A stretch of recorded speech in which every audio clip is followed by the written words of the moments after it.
Welcome to Chillin' 101. We hope this video helps.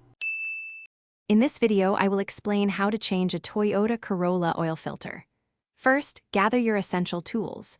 You will need a wrench, an oil filter wrench, a drain pan, and a new oil filter.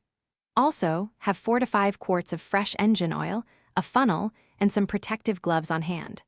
Slightly warming the engine for about 5 minutes helps the old oil drain more efficiently. Now let's drain the old engine oil. First, locate the oil drain plug, which is typically found at the bottom of the oil pan. Place your drain pan directly underneath the plug to ensure you catch all the used oil. Using your wrench, carefully remove the drain plug. Allow the oil to drain completely, which usually takes about 10 to 15 minutes. Once drained, replace the drain plug securely.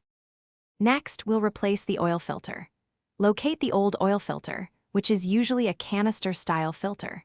Place your drain pan underneath it, as some oil will drip out. Use an oil filter wrench to loosen and remove the old filter. Before installing the new filter, apply a thin layer of fresh engine oil to its rubber gasket. Hand tighten the new filter until it's snug, then give it an additional 3/4 of a turn with the wrench. Finally, let's refill the engine and perform final checks. Using a clean funnel, carefully pour the new engine oil into the oil fill port. Most Toyota Corollas require about 4 4/10 quarts of oil. Start the engine and let the engine run for about 1 minute to circulate the new oil, then turn it off.